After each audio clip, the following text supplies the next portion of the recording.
સમાજ તો એક થયું છે, પરંતુ જે સમાજના મોભીઓ છે, જેમ કે અમે કુંવરજી બાવળિયા છે, એ ખૂબ ટાઈમ બાદ આ કેસમાં બોલ્યા છે. તો આ થકી કંઈક અલગ જ પ્રકારની રાજનીતિ ગુજરાતમાં થઈ રહી હોય એવું પણ લાગે છે. કોળી સમાજ તરફથી શું સ્ટેન્ડ છે?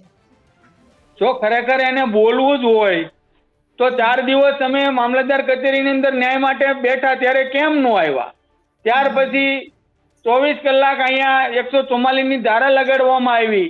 એફઆઈઆર હજી રાતોરાત નથી થઈ ત્યારે પોલીસ સ્ટેશનની મુલાકાત શા માટે ન લીધી? ખરેખર એ કેબિનેટ કક્ષાના મંત્રી હોય તો એ લોકોને પણ અધિકારીને કહેવું જોઈએ કે આની અંદર જે નિર્દોષ છે એ લોકોને જવા દો, દોષિતોને તો ખરેખર છોડવા જ ન જોઈએ. આવા કાર્યક્રમ જે રાષ્ટ્રીય સંપત્તિને નુકસાની પહોંચાડતા હોય, આપણા જવાનોને નુકસાન પહોંચાડતા હોય, હું પણ માનું ન છોડવા જોઈએ. પરંતુ એ લોકોએ કોઈ પણ પ્રકારની કોળી સમાજની મદદ કરી નથી.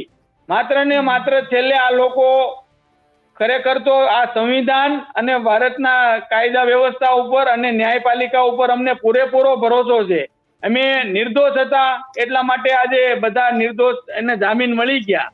પણ આ લોકોએ કોઈ પણ પ્રકારની મદદ કરી નથી, અને મદદ કરવી હોત તો માત્ર ને માત્ર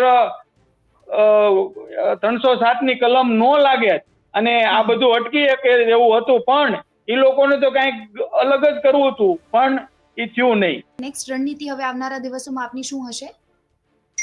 આગામી દિવસોની અંદર મેં જેમ અગાઉ કીધું એમ કે ખરેખર જે લીડરોની અંદર સામાજિક આગેવાનની ક્ષમતા છે, દાખલા તરીકે એને કાયદા વ્યવસ્થાનું ભાન છે, શિક્ષિત છે, નીડર છે, તમામ પ્રકારની એની પાસે ક્ષમતા છે, એવા લોકોને આગળ લાવી અને ગુજરાતના કોળી અને ઠાકોર સમાજને વધારેમાં વધારે ન્યાયિક રીતે કઈ રીતે જોઈ શકાય એ પ્રકારનું ઓલ ગુજરાત લેવલનું સંગઠન મજબૂત કરવામાં આવશે. જ્યાં પણ સમાજની અંદર આવા અન્યાય થશે ત્યાં સાથે મળી અને ન્યાય મળે એ પ્રકારના પ્રયત્નો કરવામાં આવશે. ઓકે, ખૂબ ખૂબ આભાર આપ અમારી સાથે જોડાયા તે બદલ. Thank you so much.